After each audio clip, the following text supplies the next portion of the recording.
dalam zikirnya itu nggak ada minta. La ilaha illa anta subhanaka inni kuntu minadh dhalimin. Cobalah baca itu, tidak ada dia minta. Malu dia minta sama Allah. La ilaha illa anta, tiada Tuhan selain engkau.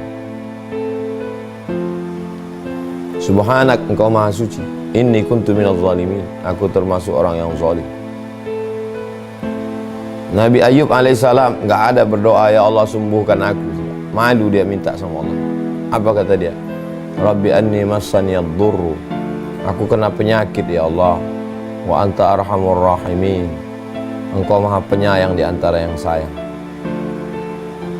Jadi kita begitu berkeluh kesah dengan hidup ini, katanya beriman, katanya sholat, inna sholati wa nusuki wa mahyaya wa mamati lillahi rabbil alamin, katanya Allahu Akbar, Allah maha besar, baru dikasih sedikit aja oleng. Jadi yang pertama itu adalah bandingkan diri kita. Itu perlunya kita ngobrol, kita cerita sama orang. Orang yang helmnya hilang, stres, depresi, ngomong mana-mana, update status helm hilang. Begitu ketemu sama orang, motornya hilang, lebih nyantai. Ada orang bininya hilang, lakinya hilang, anaknya hilang, kerjanya hilang. Jadi perlu kita membanding-bandingkan diri, mengukur bayang-bayang.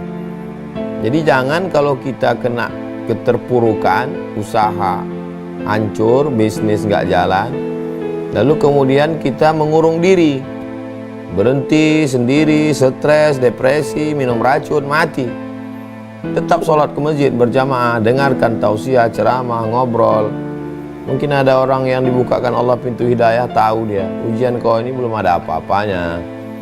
Kemarin si Anu lebih hebat lagi ujiannya. Nah ini perlunya kita membanding-bandingkan diri dengan, kita nggak boleh banding-bandingkan diri, nggak boleh itu kalau masalah dunia. Kenapa dia kaya, kenapa dia begini. Tapi kalau masalah mau mencari kesabaran, maka kita memang disuruh membanding-bandingkan. Makanya ketika terjadi berbagai macam ujian yang dialami Nabi SAW, maka Quran itu isinya cerita, dan Nabi disuruh bercerita. Faqsusil qasasa, ceritakan cerita-cerita itu. Supaya apa? La'allahum yatafakkarun, supaya manusia ini berpikir. Dan kalau kita baca buku-buku motivasi itu isinya cerita. Cerita tentang orang sukses, cerita tentang orang gagal, cerita tentang orang buat permohonan 16 kali ikut tes PNS nggak lulus-lulus, akhirnya buka usaha berhasil. Cerita tentang orang keluar dari bank konvensional, buka warung pinggir jalan, akhirnya sukses. Cerita tentang orang diusir mertua karena nggak punya kendaraan, akhirnya buka usaha sukses. Dunia ini cerita. Man make story. Manusia bisa membuat cerita. Apa ceritamu? Bagaimana cerita orang lain? Bandingkan cerita itu. Bandingkan cerita kita, kesakitan kita, kebangkrutan kita, kematian saudara anak kita dengan orang yang diuji Allah Subhanahu wa taala, maka belum ada apa-apanya. Ini poin yang pertama. Yang kedua yang bisa menguatkan kita itu adalah wasta'inu bis sabri, sabar. Sabar itu artinya menahan. Jadi ada ibadah itu yang keluar duit, bangun masjid, anak yatim, fakir miskin, sedekah beras. Ada ibadah itu yang keluar darah, jihad fisabilillah, mati syahid. Ada ibadah itu yang keluar keringat, tawaf, sa'i, melontar jumrah. Ada ibadah itu yang keluar suara, baca Quran, tausiah. Tapi ada ibadah tidak keluar keringat, tidak keluar darah, tidak keluar uang, tidak keluar suara. Ibadahnya tinggi, itulah dia sabar. Sabar artinya imsak, menahan, tahan. Pikiran yang mulai pikir macam-macam. Aku kan udah taubat, aku kan udah hijrah, aku kan udah ngaji. Aku udah bolak-balik ngaji dengan hijrah bersama Ustaz Abdul Somad. Aku udah ikut kajian Ustaz Adi Dayat. Aku udah ikut kajian Buya Yahya. Aku udah ikut kajian Gus Baha. Aku udah ikut kajian Habib Muhammad bin Anis. Aku udah ikut kajian Ustaz Luqmanul Hakim. Kenapa begini? Tahan. Balikan kepada Allah Subhanahu wa taala. Tahan pikiran, tahan hati, tahan mulut, jangan sampai ngomong-ngomong. Wasta'inu bis sabri. Makanya kita diajarkan dalam puasa itu, sebenarnya puasa itu adalah menahan. Dalam puasa itu kita memang betul-betul menahan. Tahan makan, tahan minum, tahan mata, tahan telinga, tahan lidah, tahan tenggorokan, tahan pikiran, tahan hati. Ini proses latihan. Karena kalau kita perturutkan, mata ngelihat, telinga mendengar cerita orang, hati, pikiran, mulut ngomong, komen-komen, na'udzubillah. Nah, jadi poin yang kedua adalah menahan. Imsak. Off. Yang ketiga, wassalah, memperbanyak-banyak sholat. Bangun malam sholat tahajud, sholat sunat uduk dulu, sholat sunat taubat, sholat sunat tahajud, sholat sunat hajat, sholat sunat witir. Karena Allah mengatakan wassalah, sholat. Ambil wudhu, sholat. Jadi suatu ketika Abdullah bin Abbas naik unta, tiba-tiba di belakang ada pasukan mengejar. Wahai Abdullah bin Abbas, adikmu meninggal. Langsung dia turun dan dia sholat. Allahu Akbar. Wasta'inu bis sabri wassalah. Sholat. Jadi memang kalau kita terpuruk itu tidak ada jalan lain kecuali berserah diri kepada Allah. Jalannya cuma dua. Fa'alhamaha fujuraha, jahat, lari ke narkoba, mabuk, atau menjadi orang yang dekat diri kepada Allah Subhanahu wa taala. Mabuk, pakai narkoba, pengisap ganja, pil anjing gila, memang insya Allah tenang. Mungkin tenang dalam beberapa saat, dosisnya habis itu kambuh lagi, mabuk lagi, ngobrol-ngobrol sama kawan pun gila-gila semua. Habis itu mabuk lagi, datang penyakit liver, datang darah tinggi, naik diabetes, naik, habislah semua, mati dalam keadaan su'ul khatimah. Mau kemana?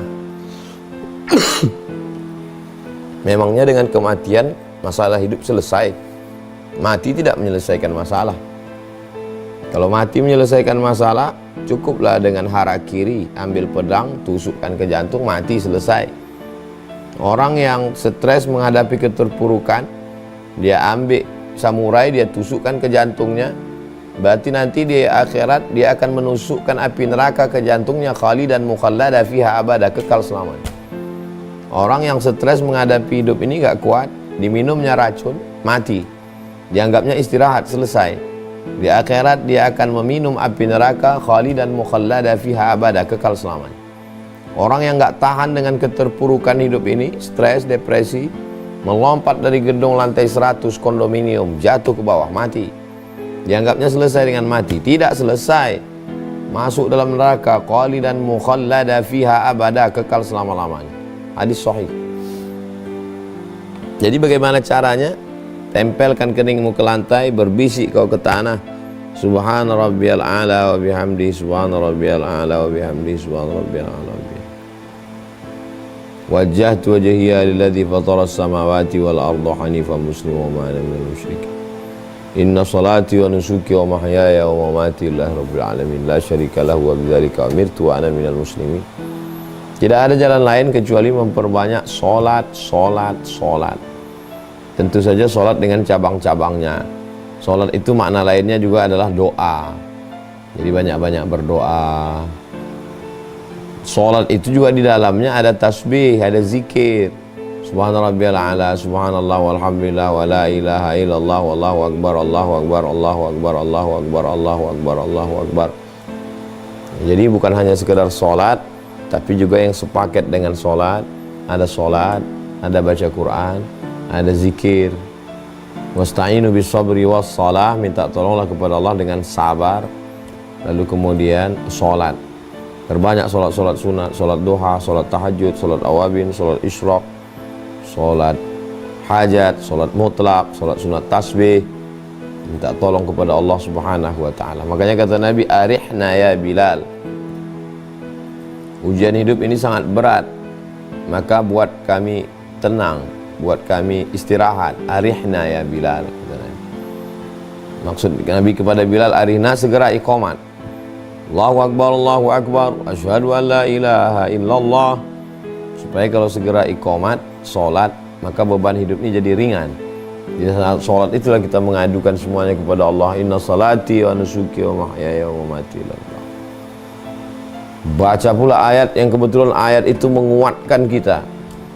Wadduha wal laili idza saja ma wadda'aka rabbuka wa ma qala. Allah tidak meninggalkanmu, Allah tidak membiarkan. Wala sawfa yu'tika rabbuka fatarda. Kalau engkau ridha menerima ujian ini, Allah akan berikan apapun yang kau. Alam yajidka yatiman fa'awa. Dulu kau anak yatim, sekarang kau diberikan keluarga. Alam yajidka dhallan fahada.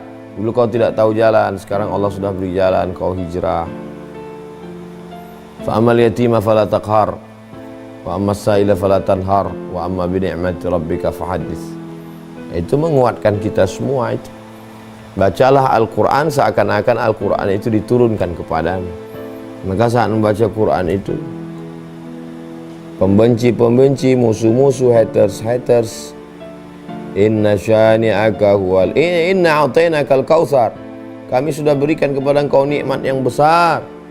Fasalli, salatlah, salat. Fasalli li rabbika, salatlah, minta kepada Allah. Wanhar, berkurbanlah, sedekah. Musuhmu, orang-orang yang mengejekmu, inna syani'aka huwal abtar, semua yang membenci-bencimu, hatersmu, huwal abtar, dia akan terputus. Itu urusan Allah. Urusanmu beribadah. Urusan tu'izzu man tasya' wa tudhillu man tasya', mengangkat, menurunkan, menghancurkan, membinasakan, itu urusan Allah. Enggak usah urus urusan Allah. Urus saja urusan kita. Urusan Allah, musuh-musuh kita biar Allah yang urus. Nah, ini penting memahami seperti ini. Poin yang keempat adalah bagaimana ketika kita sedang berada dalam keterpurukan itu, perlu berada di sebuah komunitas yang sehat. Biasanya orang kalau sedang hanyut, semua dia tarik. Bambu tarik, kayu tarik, besi tarik, rumput lapuk pun ditarik juga. Kalau kebetulan yang ditarik ini besi, selamat. Kalau yang kebetulan ditarik ini bambu, selamat. Kalau yang ditarik ini kayu, selamat. Tapi kalau yang ditarik ini rumput yang rapuh, tenggelam. Curhatnya sama pelakor, ngobrolnya sama pecandu narkoba, diajaknya dugem, diajaknya mabuk, diajaknya sakau, habislah. Kita nggak boleh pilih-pilih kawan, wajib pilih-pilih kawan. Pilih yang mengingatkan kita. Kamu saya lihat dalam keadaan terpuruk nih, ayo ke masjid, mandi tobat, semangat, ganti baju, bersih, semangat kita, diajaknya ke masjid, dengar pengajian. Mendengar pengajian itu kita keluar out the box. Ini kita sedang berada dalam satu kotak ini. Kotaknya ini kotak racun, bocor gas beracun. Kita udah dalam itu udah megap-megap, udah kehabisan oksigen. Maka datang kawan kita menarik kita, dibawanya kita kajian Riyadhus Shalihin, keluar kita out the box. Jamaah subuh Rabu ini kita membahas tentang hadis-hadis Rasulullah. Kalau enggak selama ini kita berkutat di situ terus, buka status, lihat komen orang, makin hancur, makin terpuruk. Jadi bangkit itu kita keluar dari oksigen udara yang kotor ini, keluar ke udara bersih. Datang kawan ngajak pengajian di kantor, di rumah, di lingkungan, di masjid. Orang kalau terpuruk, stres, malas mandi, malas makan, baring-baring tempat tidur, malas bangkit. Setan lagi, setan suka pada yang busuk-busuk, bau-bau. Mandi, bersih, semangat, sholat sunat taubat, mandi taubat, ganti baju, bersih, sholat, kumpul sama orang-orang yang membangkitkan semangat. Kamu katanya ini rugi kemarin bisnis. Iya. Oh, si Anu kemarin bermiliar-miliar, sekarang bangkit lagi. Ngobrollah dengan orang yang membangkitkan semangat kita. Jangan ngobrol sama orang yang menjatuhkan semangat kita. Saya kalau ngomong sama orang 5 menit, ngomongnya itu menjatuhkan semangat, saya tinggalin. Tuh apa ngomong sama dia? Saya mau ngomong sama orang yang membangkitkan semangat, yang membuka cakrawala berpikir, yang mengangkat saya dari keterpurukan.